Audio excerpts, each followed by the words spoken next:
Hi guys, this is Shweta Rana. Welcome to biology booster classes. चलिए, last lecture में हम लोगों ने चैप्टर 7 को कंप्लीट कर लिया था। आज लाई हूँ मैं आपके लिए एक नया चैप्टर नए लेक्चर के साथ।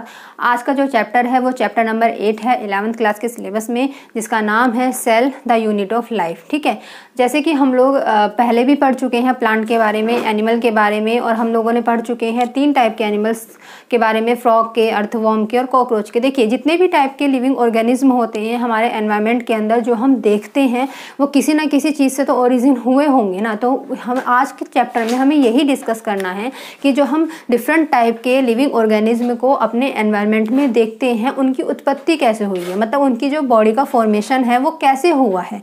हमें उनके बॉडी के फॉर्मेशन के लिए या लिविंग ऑर्गेनिज्म के बॉडी के फॉर्मेशन के लिए कुछ ना कुछ चीज़ तो चाहिए होती है। तो जो हमें चीज़ चाहिए है उसे हम क्या बोलते हैं? सेल बोलते हैं। किसी भी लिविंग ऑर्गेनिज्म की जो बॉडी है, सेल उसकी बेसिक यूनिट होती है। क्यों? हम इस फ्लो चार्ट के थ्रू समझते हैं। देखिए, हम लोगों ने पढ़ा था कि जो लिविंग ऑर्गेनिज्म होते हैं उसके अंदर बहुत सारे ऑर्गन सिस्टम प्रेजेंट होते हैं। अब ऑर्गन सिस्टम का फॉर्मेशन किससे होता है? टिश्यू सिस्टम से होता है। टिश्यू सिस्टम का फॉर्मेशन किससे होता है? डिफरेंट टाइप ऑफ टिश्यूज से होता है।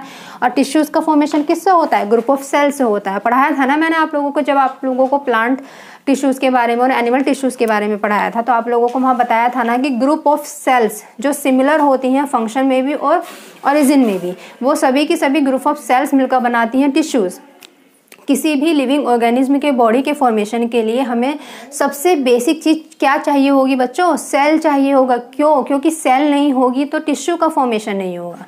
टिश्यूज़ नहीं होंगे तो टिश्यू सिस्टम नहीं बनेगा। टिश्यू सिस्टम नहीं बनेगा तो किसी भी लिविंग ऑर्गेनिज्म की बॉडी के फॉर्मेशन के लिए जो ऑर्गन्स की ज़रूरत होती है वो नहीं बनेंगे। और ऑर्गन सिस्टम नहीं बनेगा तो किसी भी लिविंग ऑर्गेनिज्म की बॉडी बन ही नहीं सकती है। तो कहने का मतलब ये है कि यदि हमें सेल को एक लाइन में डिफाइन करना हो तो we can say that cell is the basic structural and functional unit of the living organism. ठीक है, बेसिक हम क्यों कह रहे हैं? क्योंकि अभी हमने पढ़ा ना कि सेल बहुत ज़्यादा बेसिक है हमारे लिए। जैसे कि किसी भी घर को बनाने के लिए सबसे ज़्यादा ज़रूरी होती हैं ईंटें। ईंटें नहीं होंगी तो हम उसमें सीमेंट लगा लगा के क्या नहीं बना सकते? ईंटें नहीं होंगी तो हम उसमें सीमेंट लगा लगा के पिलर नहीं बना सकते। पिलर नहीं बनेंगे तो नॉर्मल सी बात है, हम किसी भी घर का जो ढांचा है वो तैयार नहीं कर सकते हैं, घर नहीं बना सकते हैं। तो उसके लिए बेसिक क्या हुआ? किसी भी घर के फॉर्मेशन के लिए ईंटें ज़रूरी हुई।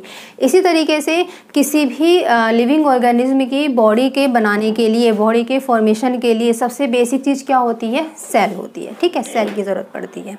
ठीक, अब बात करते हैं कि सेल स्ट्रक्चरल, क्योंकि स्ट्रक्चर बना रही है। फंक्शनल क्यों है? क्योंकि डिफरेंट टाइप के केमिकल प्रोसेस हो, चाहे मेटाबॉलिक प्रोसेस हो, वो किसके अंदर होता है? किसके अंदर होगा? भाई सेल्स के अंदर होगा ना। यदि हम मल्टी सेलुलर ऑर्गेनिज्म की बात करते हैं तो हमारी बॉडी के अंदर डिफरेंट टाइप की मेटाबॉलिक एक्टिविटीज़ होती हैं, केमिकल एक्टिविटीज़ होती हैं। तो वो सारी की सारी जो एक्टिविटीज़ होती हैं, सारी की सारी जो एक्टिविटीज़ होती हैं वो किसके अंदर होती हैं? डिफरेंट टाइप ऑफ सेल्स के अंदर होती हैं ना। तो इसी तरीके से हम कह सकते हैं कि सेल हमारी स्ट्रक्चरल की बेसिक यूनिट भी है और हमारे फंक्शनल बेसिक यूनिट भी है। ठीक है, अब हम बात करते हैं कि चलो भैया दुनिया में आए हैं तो कुछ करना तो पड़ेगा। यदि सेल आई है धरती पर तो सेल का इन्वेंशन कैसे हुआ, सेल की डिस्कवरी कैसे हुई, सेल की स्टडी किसने की, ये सब जानना भी हमारे लिए ज़रूरी है। तो हम सबसे पहले अब यहाँ डिफरेंट साइंटिस्ट के बारे में बात करेंगे जिन्होंने अलग अलग तरीके से क्या किए, सेल के बारे में स्टडी करी है। ठीक है, तो सबसे पहले यदि मैं सेल की बात करूं तो एक साइंटिस्ट मेरे दिमाग में आता है जिसका नाम है Antonie Leeuwenhoek. Antonie ल्यू van hook.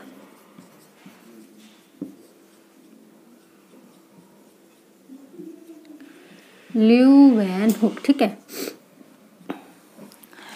ये एक साइंटिस्ट थे जिन्होंने लगभग 1600 के आसपास क्या है, सेल के बारे में डिस्कवरी की थी। ठीक है, अब नॉर्मल सी बात है, ये साइंटिस्ट हैं तो दिमाग में खुरापात तो चलती रहती होगी कुछ ना कुछ की, कुछ ना कुछ एक्सपेरिमेंट करते रहें। तो इनको माइक्रोस्कोप का बहुत शौक था। ठीक, ये नीदरलैंड में रहने वाले निवासी थे, नीदरलैंड के निवासी थे, ऐसा मतलब नीदरलैंड में रहते थे। तो इन्होंने क्या किया, इन्होंने एक माइक्रोस्कोप का आविष्कार किया। और जब नई चीज़ का एक्सपेरिमेंट कुछ होता है या आविष्कार इन्वेंशन कुछ होता है तो साइंटिस्ट सोचते हैं कि चलो कुछ ना कुछ इसके थ्रू नया एक्सपेरिमेंट किया जाए। तो उन्होंने क्या सोचा कि चलो मैंने आविष्कार किया है एक माइक्रोस्कोप का, तो क्यों ना मैं कुछ ना कुछ इसके अंदर सर्च करता हूँ। तो उन्होंने अपने एरिया के आसपास के जो पॉन्ड वाटर था उसको लिया, ठीक है, पॉन्ड वाटर को लिया। और पॉन्ड वाटर के अंदर पॉन्ड वाटर को उन्होंने अंडर माइक्रोस्कोप क्या किया, ऑब्जर्व किया। जब इन्होंने पॉन्ड के वाटर को माइक्रोस्कोप के अंडर क्या है ऑब्जर्व किया, तो इन्होंने क्या देखा, इन्होंने देखा कि वाटर के अंदर कुछ इस शेप की कुछ सेल्स क्या हैं मूव कर रही हैं, कुछ लिविंग सेल्स क्या हैं मूव कर रही हैं। फिर इन्हें और जानने की इच्छा जागी कि क्यों ना मैं कुछ और माइक्रोस्कोप के अंदर स्टडी करके देखता हूँ। तो फिर इन्होंने किसी प्लांट को लिया और प्लांट के अंदर क्या है स्पर्मेटोजोआ का अध्ययन किया। उन्होंने देखा कि जो स्पर्मेटोजोआ हैं वो भी मूव करते हैं। अब उन्होंने इस बात से ये तो आइडेंटिफाई कर लिया कि नॉर्मल सी बात है, यदि ऐसा स्ट्रक्चर मुझे दिखाई दे रहा है जो मूव कर रहा है तो नॉर्मल सी बात है उसके अंदर क्या है सांस तो है, मतलब वो लिविंग तो है। लेकिन वो इस चीज़ को आइडेंटिफाई नहीं कर पाए कि जो चीज़ उन्होंने देखी है, जो चीज़ उन्होंने आइडेंटिफाई करी है, देखी है वाटर के अंदर या प्लांट के अंदर या डिफरेंट टाइप ऑफ सेल्स जो उन्होंने स्टडी की है माइक्रोस्कोप के अंडर, लेकिन वो ये नहीं समझ पा रहे थे कि ये स्ट्रक्चर क्या है या मैं इन्हें क्या नाम दूँ। तो उन्होंने ये तो कहा कि जो मैंने देखा है या जिसकी मैंने स्टडी करी है वो लिविंग तो हैं, लिविंग सेल्स तो हैं, लेकिन इनका एक स्पेसिफिक नेम वो नहीं दे पाए। तो उन्होंने इन सब सेल्स को एक कॉमन नाम दे दिया, एक कॉमन नेम दे दिया जिसे बोला एनिमलक्यूल, ठीक है। तो हम इस तरीके से कह सकते हैं कि इन्होंने सेल्स तो देखी, लिविंग सेल्स देखी, लेकिन ये उस सेल्स को पर्टिकुलर नाम नहीं दे पाए। तो इन्होंने जितने भी टाइप की सेल्स का अध्ययन किया उन सभी को एक कॉमन नाम दे दिया जो क्या था, एनिमलक्यूल था। तो यदि ये देखा जाए कि सबसे पहले लिविंग सेल को जो डिस्कवर किया था, सबसे पहले फर्स्ट टाइम जो डिस्कवर किया था वो भी कैसी, लिविंग सेल को, तो किसने किया था, एंटोनी ल्यूवेन हुक ने। इनके बाद एक साइंटिस्ट और आए जिनका नाम था रॉबर्ट हुक, ठीक है। रॉबर्ट हुक अप्रोक्स 1665 में इन्होंने क्या किया था, इन्होंने भी सेल के बारे में जानने की अपनी क्या है जिज्ञासा को जागृत किया। तो इन्होंने क्या किया, इन्होंने कॉर्क के कैम्बियम के अंदर, कॉर्क क्या होता है बच्चों, जो पेड़ की छाल होती है उसे क्या बोलते हैं, कॉर्क बोलते हैं। तो कॉर्क के कैम्बियम के अंदर क्या है स्टडी की थी सेल की। इन्होंने बताया था कि कॉर्क के कैम्बियम के अंदर कुछ हेक्सागोनल स्ट्रक्चर्स जो हैं इस तरीके से अरेंज होते हैं, हेक्सागोनल स्ट्रक्चर अरेंज होते हैं, जिन्हें इन्होंने क्या नाम दे दिया, सेल नाम दे दिया, ठीक है। लेकिन इनकी खासियत ये थी कि कॉर्क के अंदर जो सेल्स इन्होंने आइडेंटिफाई की वो कैसी थी, डेड सेल्स थी, ठीक है, मृत सेल्स थी। और इन्होंने बताया था कि कॉर्क के अंदर जो सेल्स होती हैं वो कुछ मक्खी के छत्ते के समान क्या है अरेंज रहती हैं, लेकिन ये कैसी हैं, डेड सेल्स हैं। तो इन्होंने किस प्रकार के सेल की डिस्कवरी की, इन्होंने करी नॉन लिविंग सेल्स की डिस्कवरी, ठीक है। अब यहाँ से क्वेश्चन ये बनेगा कि यदि आपसे पूछा जाए कि सबसे पहले लिविंग सेल को किसने डिस्कवर किया था, तो आंसर होगा एंटोनी ल्यूवेन हुक ने अप्रोक्स 1600। और यदि आपसे पूछा जाए कि सबसे पहले नॉन लिविंग सेल के बारे में किसने डिस्कवर किया था, तो आंसर होगा आपका रॉबर्ट हुक, ठीक है। अब इसी से मिलता जुलता एक नाम और आता है जिसे बोलते हैं रॉबर्ट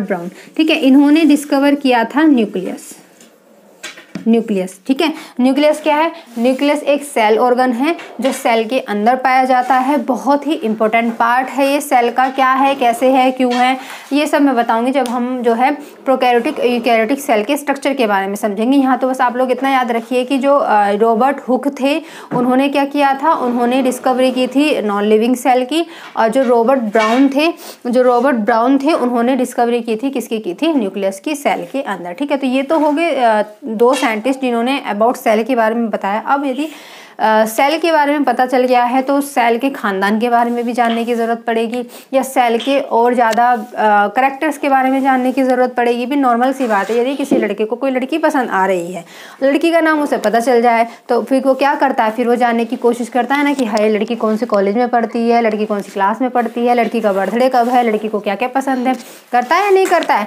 तो इसी तरीके से अब यदि हमें सेल का नाम पता चल गया है कि उसकी डिस्कवरी किसने करी है, किस साइंटिस्ट ने करी है, तो अब बहुत सारे साइंटिस्ट होंगे ना जो अपना क्या कहते हैं इंटरेस्ट जगाएंगे सेल के अंदर कि भाई ये देखो एक नई चीज़ के बारे में पता चला है, अब क्यों ना इसके परिवार के बारे में क्या है खोज करते हैं कि इसके अंदर क्या क्या चीज़ें प्रेजेंट होती हैं, ये कहाँ से आई है, कैसे बनी है, ये सब कुछ।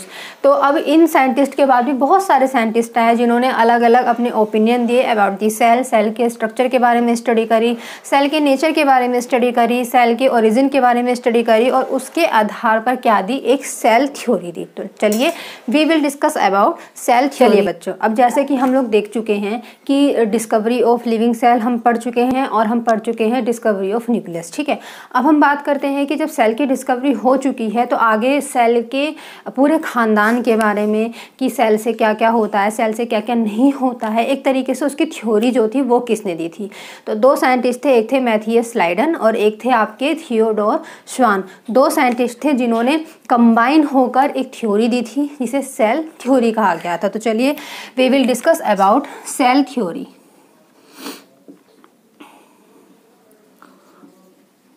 सेल थ्योरी, ठीक है। सेल थ्योरी की हम जब भी बात करते हैं तो हम दो साइंटिस्ट के बारे में यहाँ पे डिस्कस करते हैं। एक आता है आपका मैथियस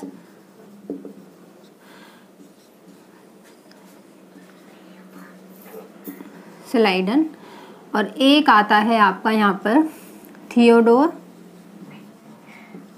श्वान। पहले हम बात करते हैं मैथियस स्लाइडन की। देखिए जैसे कि वैसे तो दोनों साइंटिस्ट हैं, लेकिन ये दोनों साइंटिस्ट दो हैं, ये अलग अलग ग्रुप को बिलोंग करते हैं। ग्रुप को बिलोंग करने से मतलब ये है, आपको मैथियस स्लाइडन जो नाम के साइंटिस्ट हैं, आप लोगों को यदि नाम से कुछ रिलेट करने को यहाँ मिल जाए तो शायद आप लोगों को अच्छे से समझ में आ सकता है। मैथियस से आप रिलेट कर सकते हैं यहाँ मेथी से, जैसे हम मेथी खाते हैं ना, मेथी एक सब्जी होती है जो हम लोग खाते हैं। तो मेथी क्या है, एक प्लांट है। तो जो मैथियस स्लाइडन जो साइंटिस्ट थे वो कौन साइंटिस्ट थे, वो जर्मन के बॉटनिस्ट थे। क्या थे, जर्मन के बॉटनिस्ट।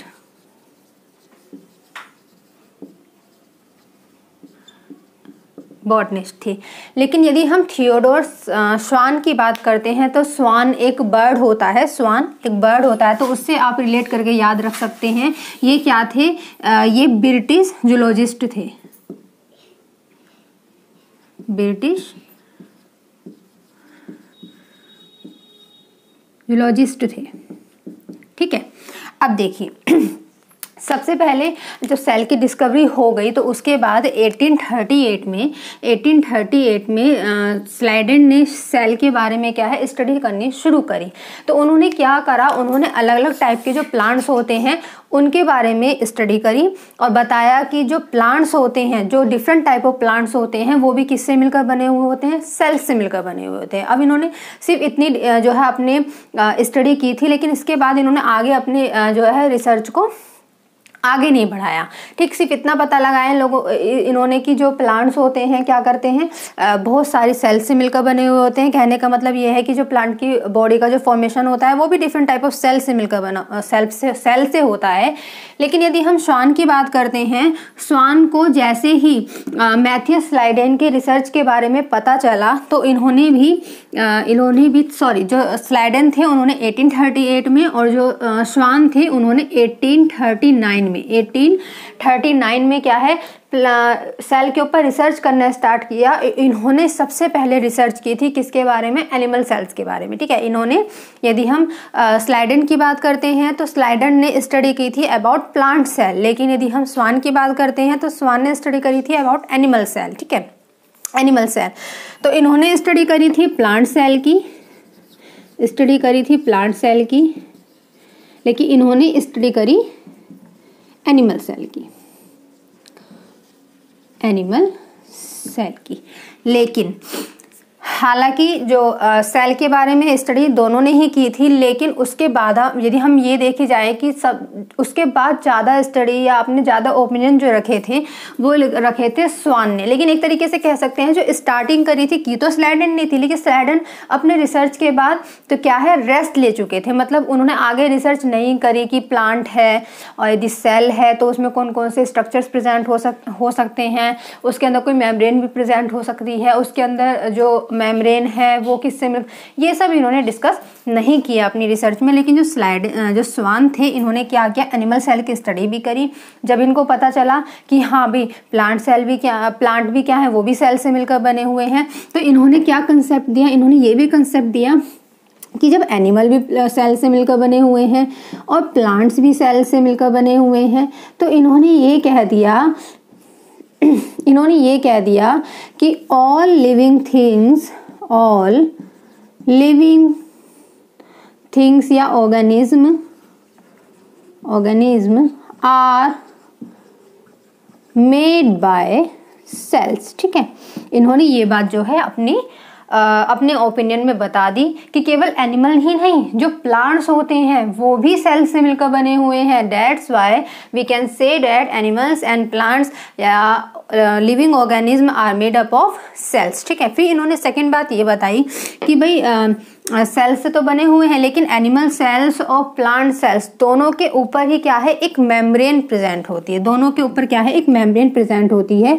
इन्होंने बताया कि एनिमल सेल हो या क्या हो, प्लांट सेल हो, दोनों ही टाइप की जो सेल होती हैं वो surrounded by a cell membrane.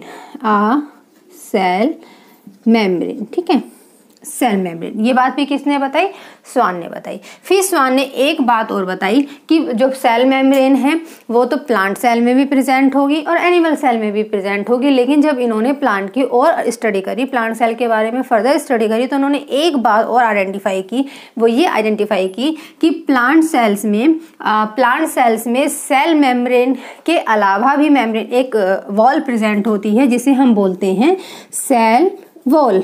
So plant cells are also surrounded by cell wall but not animal cell।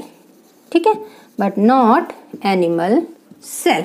कहने का मतलब ये है कि जो स्लाइडेन थे उन्होंने तो केवल यही रिसर्च कर पाया कि जो प्लांट्स होते हैं, जो डिफरेंट टाइप ऑफ प्लांट्स होते हैं वो डिफरेंट टाइप ऑफ सेल से मिलकर बने हुए होते हैं। लेकिन जब स्वान को इस बारे में पता चला तो उन्होंने जब सेल्स के बारे में रिसर्च करना शुरू किया तो उन्होंने बताया कि भाई केवल प्लांट नहीं बल्कि एनिमल भी डिफरेंट टाइप ऑफ सेल से मिलकर बने हुए हैं।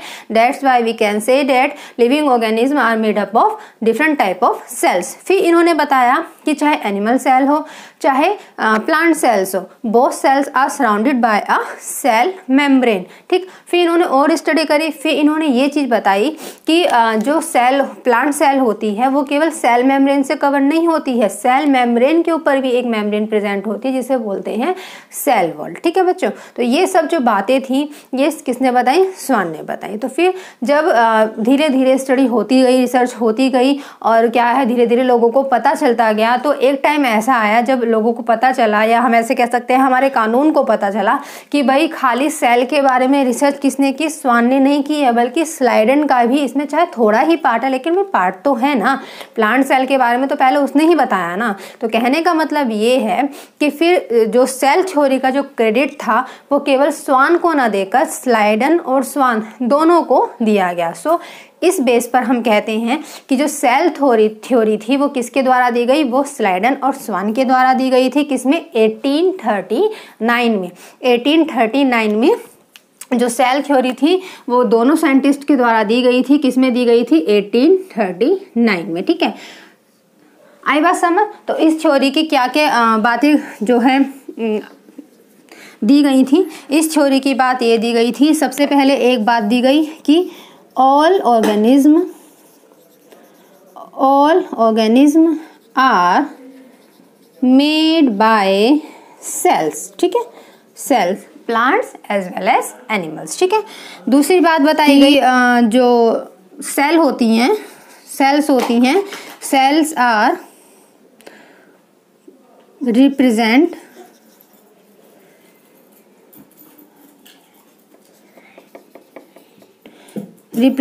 a energy flow. ठीक है, ये बात भी किसने बताई? सेल थ्योरी में ही बताई गई। अब यहाँ पे एक बात आप लोगों को याद रखनी है कि ये चीज़ें तो चलो बता दी कि हाँ जो डिफरेंट टाइप के ऑर्गेनिज्म हैं वो सेल से मिलकर बने हुए हैं और सेल के प्रोडक्ट से मिलकर बने हुए हैं, और जो सेल्स होती हैं वो कहीं ना कहीं एनर्जी फ्लो या एनर्जी चैन को रिप्रेजेंट करती है, जो हम लोग इकोसिस्टम में पढ़ेंगे। ठीक है, लेकिन यहाँ पर ये चीज़ भैया पता नहीं चली कि ऑर्गेनिज्म हैं, ठीक है, और हम देखते हैं कि रैपिडली लगातार डिवीज़न भी करते हैं, अपनी संख्या को बढ़ाते भी हैं। तो यहाँ पर जो स्लाइडर और स्वान थे वो इस बात को अपनी थ्योरी में क्या रख नहीं पाए थे कि जो नई सेल्स बनती हैं वो कहाँ से बनती हैं। समझ पा रहे हैं ना कि स्लाइडर और स्वान को ये तो पता चला कि different type of cells present होती हैं और डिफरेंट टाइप ऑफ सेल्स से मिलकर जो है लिविंग ऑर्गेनिज्म का फॉर्मेशन होता है। अब सेल्स बन रही हैं, नए नए ऑर्गेनिज्म बन रहे हैं, सेल्स बन रही हैं, नए नए ऑर्गेनिज्म बन रहे हैं, लेकिन वो दोनों इस बात को अपनी थ्योरी में एक्सप्लेन नहीं कर पाए कि नई सेल्स का जो फॉर्मेशन है वो किससे हो रहा है। ठीक है ना, मतलब कुछ ना कुछ ऐसी चीज होनी चाहिए ना हमारे पास जो जिससे किसका फॉर्मेशन हो, नई सेल का फॉर्मेशन हो, फिर नई सेल्स जो हो नए ऑर्गेनिज्म बनाए। ये तो हम लोग पढ़ते आ रहे हैं कि नए नए ऑर्गेनिज्म का फॉर्मेशन होता रहता है, ठीक है, डे बाय डे। लेकिन इस बात को अपनी थ्योरी में जो स्लाइडर और स्वान थे वो एक्सप्लेन नहीं कर पाए थे। तब उन दोनों के बीच में ही एक और साइंटिस्ट और टपक पड़े जिनका नाम था रुडोल्फ विरचाओ, जिसका नाम था रुडोल्फ विरचाओ, जिन्हें कहा जाता है कि ये रेस्पॉन्सिबल हैं फॉर मॉडिफिकेशन ऑफ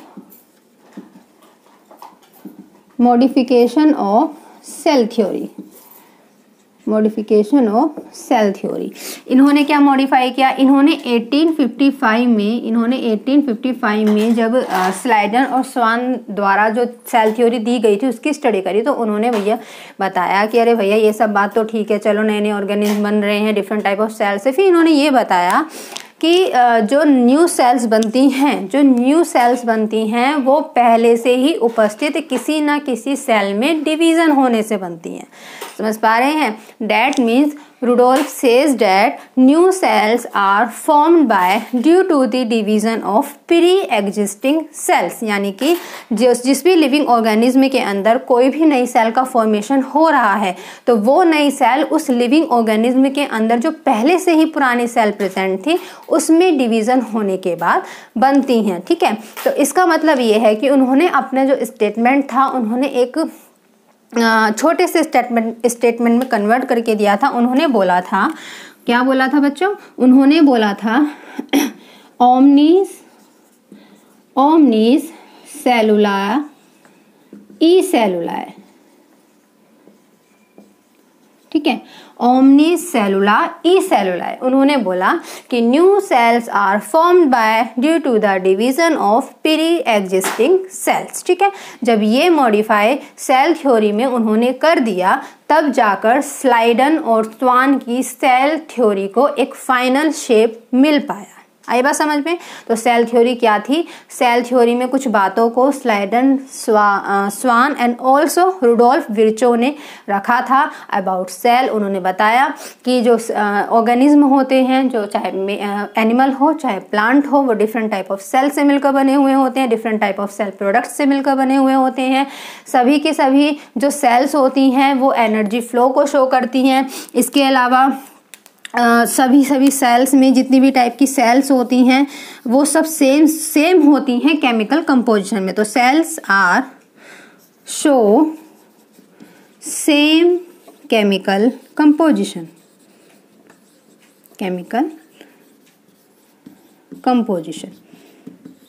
ठीक है, ये बात भी उन्होंने थ्योरी में बताई। और क्या बताई कि जो न्यू सेल्स जो बनती हैं वो पहले से ही प्रेजेंट पुरानी सेल के डिवीजन से बनती हैं। तो ये सारी बात हमें किसमें पता चली बच्चों, सेल थ्योरी में पता चली। तो ये हो गया आपका कि सबसे पहले हमने पढ़ा कि सेल क्या है, फिर हमने पढ़ा कि सेल के बारे में जो उसके खानदान के बारे में जो थोड़ा अता पता था वो किसने किया था, स्लेडन और स्वान और रुडोल्फ विर्चो ने किया था।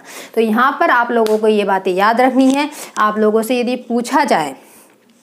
पूछा जाए कि सबसे पहले लिविंग सेल की डिस्कवरी किसने की, तो एंटोनी ल्यूवेनहुक ने। पूछा जाए सबसे पहले नॉन लिविंग सेल की डिस्कवरी किसने की, तो रॉबर्ट हुक ने। पूछा जाए सेल के अंदर प्रेजेंट न्यूक्लियस की डिस्कवरी किसने की, तो रॉबर्ट ब्राउन ने। पूछा जाए सेल थ्योरी किसने दी, स्लाइडन और स्वान ने। लेकिन पूछा जाए कि सेल थ्योरी तब कब पब्लिक की गई, तो 1839 में। लेकिन यदि पूछा जाए कि सेल थ्योरी में मॉडिफिकेशन कब हुआ, तो 1855 में बाय रुडोल्फ विर्चो। तो ये हो गए कुछ साइंटिस्ट के बारे में जो रिलेट करते हैं आपके सेल्स से। ठीक है, अब हम बात करेंगे, हमने अब व्हाट इज सेल पढ़ लिया और क्या कहा ओवरव्यू, क्या कहते हैं साइंटिस्ट के बारे में पढ़ लिया। अब हम एक ओवरव्यू देख लेते हैं सेल के बारे में कि सेल्स जो है बेसिकली कितने टाइप की होती हैं। ठीक है, हम देख लेते हैं कि उनमें थोड़ा थोड़ा कौन कौन से स्ट्रक्चर्स प्रेजेंट होते हैं, उनके बेस पे जो ऑर्गेनिज्म हैं उन्हें हम कैसे डिफरेंस कर सकते हैं एक दूसरे से। ठीक है, तो चलिए अब हम देखते हैं। पहले भी बताया है जब आर.एच. विटकर ने Monera, Protista, Fungi, Plantae, Animalia इन 5 क्लास किंगडम का क्लासिफिकेशन दिया था, तो उसमें भी बता दिया था कि मोनेरा और जो प्रोटिस्टा होते हैं वो यूनिसेलुलर में रखे जाते हैं। इसके अलावा फंजाई, प्लांटी और एनिमेलिया जो होते हैं वो मल्टीसेलुलर में रखे जाते हैं। तो वही चीज़ मैं आप लोगों को बता रही हूँ यहाँ पे कि सेल के प्रेजेंट के बेस पर जो ऑर्गेनिज्म होते हैं वो यूनिसेलुलर भी हो सकते हैं और मल्टी सेलुलर भी हो सकते हैं। ठीक है, मल्टी सेलुलर में वो सारे ऑर्गेनिज्म होते हैं जो हाई लेवल के ऑर्गेनिज्म होते हैं, जिसमें आप मैमल्स रख सकते हैं, फंजाई रख सकते हैं और डिफरेंट टाइप ऑफ प्लांट्स रख सकते हैं, लेकिन हाई लेवल के। ठीक है, लेकिन यदि हम यूनिसेलुलर की बात करते हैं तो इसमें हम 2 क्लास को रखते हैं, 2 किंगडम को रखते हैं। एक तो मोनेरा को रखते हैं और एक हम रखते हैं प्रोटिस्टा को। ठीक है, ये दोनों ही कैसे होते हैं, यूनिसेलुलर होते हैं। कहने का मतलब है कि इनकी जो बॉडी होगी केवल एक ही सेल से मिलकर बनी हुई होगी, इनकी जो बॉडी होगी। ठीक है, इन एक ही सेल में सारा प्रोसेस होगा, चाहे हम एंगल्फ करने का प्रोसेस हो, चाहे लोकोमोट करने का प्रोसेस हो, चाहे डाइजेस्ट करने का प्रोसेस हो या रेस्पिरेट करने का प्रोसेस हो। All process are present inside the one cell. ठीक है, वन सिंगल सेल, एक ही सेल में सारे प्रोसेस होंगे। तो इस टाइप के जो ऑर्गेनिज्म हैं वो यूनिसेलुलर कहलाते हैं।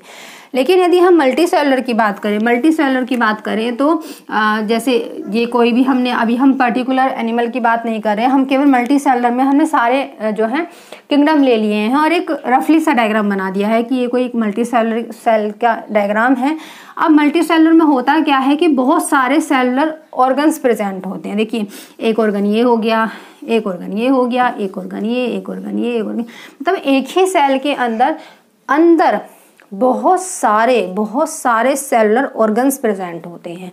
वो सारे ऑर्गन्स जो होते हैं ये किसी ना किसी केमिकल रिएक्शन में, किसी ना किसी मेटाबॉलिक एक्टिविटीज़ में पार्टिसिपेट करते हैं। कहने का मतलब ये है कि यूनिसेलुलर में एक ही सेल के अंदर सारी एक्टिविटीज़ हैं वो होती हैं, लेकिन मल्टी सेलुलर ऑर्गेनिज्म में अलग अलग सेल ऑर्गेनल्स में या अलग अलग सेल मेम्ब्रेनल स्ट्रक्चर्स में क्या है, एक्टिविटीज़ होती हैं। ठीक है, अब देखिए इसके बेस पर सेल की प्रेजेंटेशन के बेस पर हम कह सकते हैं कि जो सेल होती हैं वो 2 टाइप की होती हैं। जो सेल होती हैं 2 टाइप की होती हैं। एक होती है आपकी प्रोकैरियोटिक सेल, ठीक है, प्रोकैरियोटिक सेल, और एक होती है आपकी यूकैरियोटिक सेल्स। ठीक है, eukaryotic cells.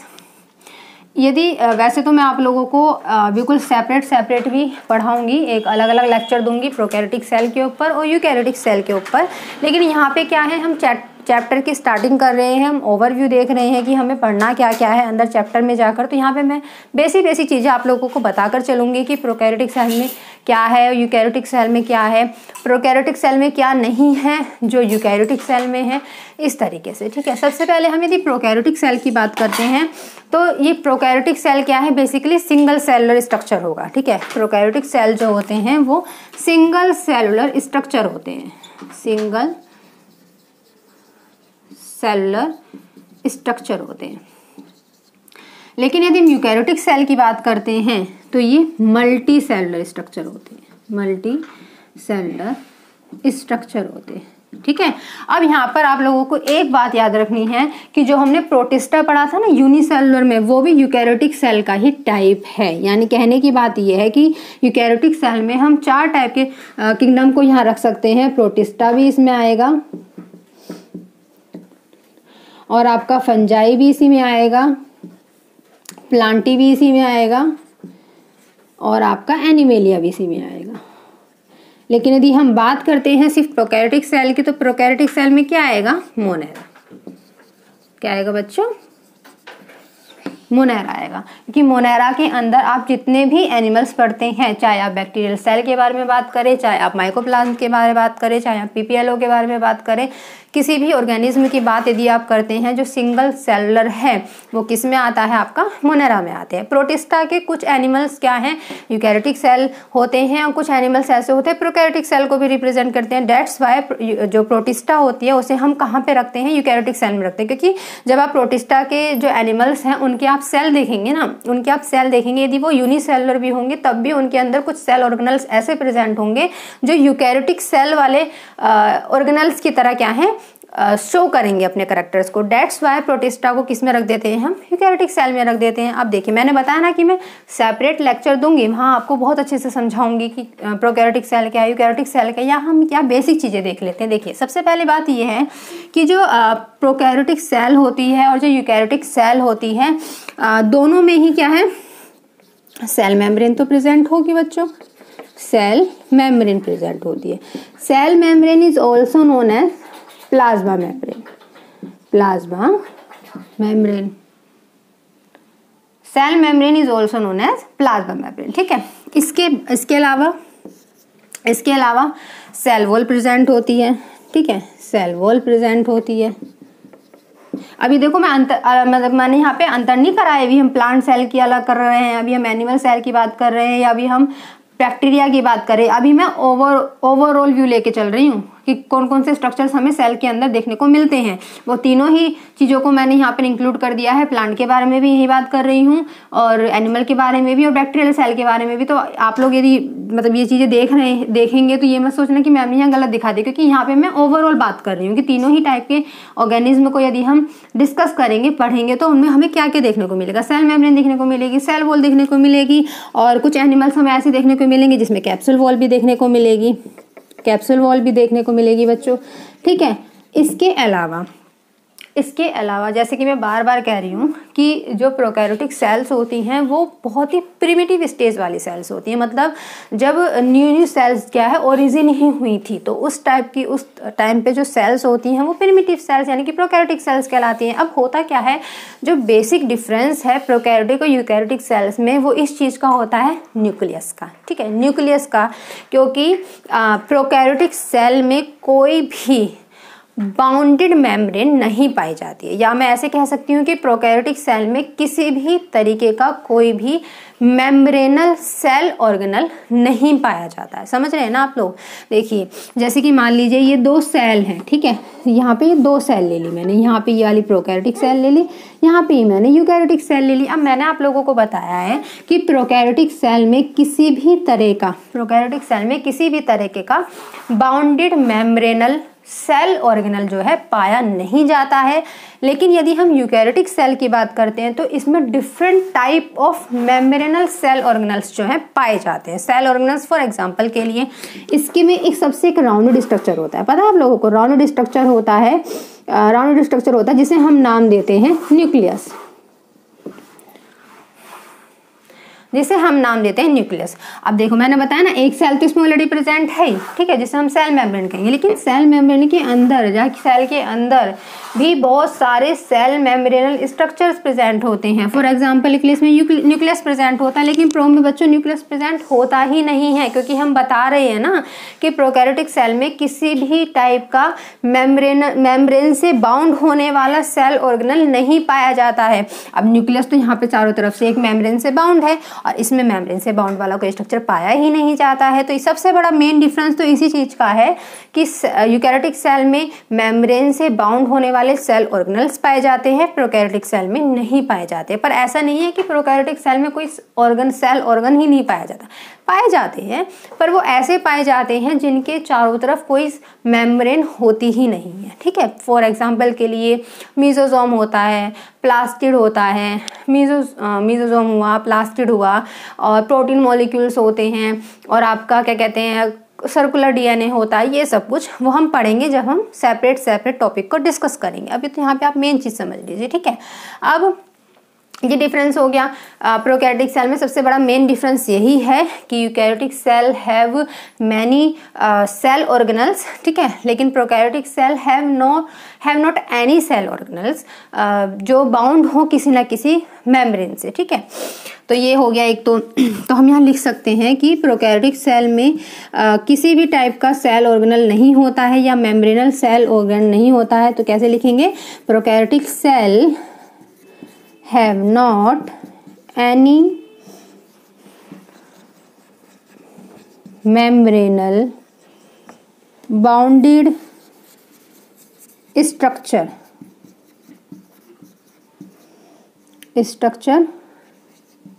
but eukaryotic have many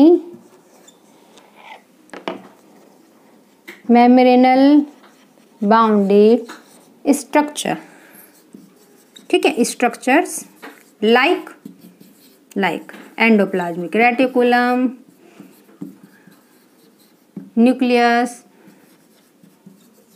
chloroplast, और आपका क्या होता है nucleus, chloroplast, mitochondria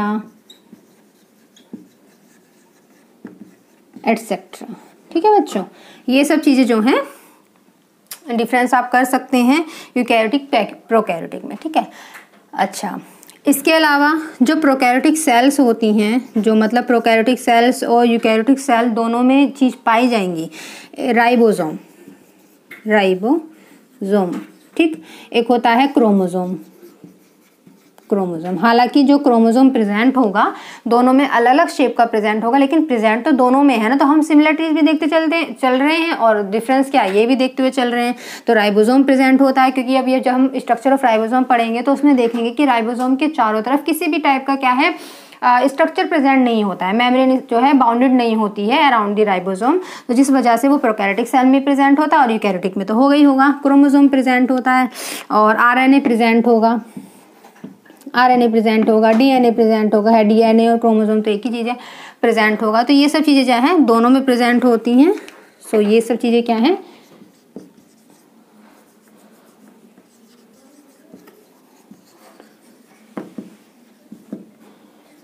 are found inside the both type of cell, ठीक है, बोथ टाइप ऑफ सेल्स, ठीक है। तो ये कुछ बातें हो गई जो सेल से रिलेट करती हैं कि हम किस बेस पर प्रोकैरियोटिक को आइडेंटिफाई कर सकते हैं, किस बेस पर यूकैरियोटिक को आइडेंटिफाई कर सकते हैं। सबसे मेन चीज़ तो आपको यही याद रखनी है कि जो प्रोकैरियोटिक सेल्स है ये बहुत ही पहले टाइम में ओरिजिन होने वाली सेल्स है, ठीक है, प्रिमिटिव स्टेज में ओरिजिन होने वाले सेल्स है। लेकिन जो यूकैरियोटिक है ये हाई लेवल के एनिमल्स, हाई लेवल के प्लांट्स में पाई जाने वाली सेल्स है। तो जिस वजह से प्रोकैरियोटिक सेल्स में ज़्यादा वेल डेवलप्ड सेल ऑर्गेनल्स जो हैं प्रेजेंट नहीं हैं, लेकिन जो यूकैरियोटिक सेल्स हैं उसमें सभी प्रकार के वेल डेवलप्ड सेल ऑर्गेनल्स जो है प्रेजेंट होंगे। प्रोकैरियोटिक सेल में जितने भी टाइप के आपको सेल ऑर्गेनल देखने को मिलेंगे उनके चारों तरफ किसी भी प्रकार की मेम्ब्रेन प्रेजेंट नहीं होगी, या हम ऐसे कह सकते हैं कि वो मेम्ब्रेन से बाउंडेड नहीं होंगे। लेकिन यूकैरियोटिक सेल में आपको ज़्यादातर ऐसे सेल ऑर्गेनल दिखेंगे जो सारे के सारे किसी न किसी मेम्ब्रेन से जो है बाउंडेड होंगे। ठीक है, तो ये कुछ बातें हो गई जो हम सेल से लेकर चलते हैं। इसके अलावा जो सेल्स होती हैं वो वेरी करती हैं शेप में भी और स्ट्रक्चर्स में भी और फंक्शंस में भी। जैसे फॉर एग्जांपल के लिए जो माइकोप्लाज्म होती है वो सबसे स्मॉलेस्ट लिविंग सेल होती है। क्वेश्चन आ सकता है यहाँ पे आप लोगों को याद रखना कि जो माइकोप्लाज्म होती है, माइकोप्लाज्म जो कि एक टाइप का क्या है, प्रोकैरियोटिक सेल है बच्चों। ठीक है, प्रोकैरियोटिक सेल है, ये सबसे स्मॉलेस्ट लिविंग सेल है, स्मॉलेस्ट लिविंग सेल है। इसका जो लेंथ होती है वो 0.3 माइक्रोन मीटर होती है। ठीक है बच्चों, लेंथ माइकोप्लाज्म। ठीक, इसी तरीके से ऑस्ट्रिच का जो एग है वो सबसे लार्जेस्ट सेल होती है। लार्जेस्ट सेल की बात की जाए तो ऑस्ट्रिच का जो एग होता है वो सबसे लार्जेस्ट सेल होती है। ठीक, और यदि ह्यूमन बींग के अंदर सबसे छोटी सेल की बात की जाए तो वो आरबीसी की सेल्स होती हैं। आरबीसी सेल्स जो होती हैं वो स्मॉलेस्ट सेल होती हैं, स्मॉलेस्ट सेल्स होती हैं ह्यूमन बींग के अंदर। ठीक है, ह्यूमन बींग के अंदर। और यदि सबसे लंबी सेल्स की बात की जाए, सबसे लंबी सेल की बात की जाए तो वो होती है न्यूरॉन होती है किसके, ह्यूमन बींग के अंदर।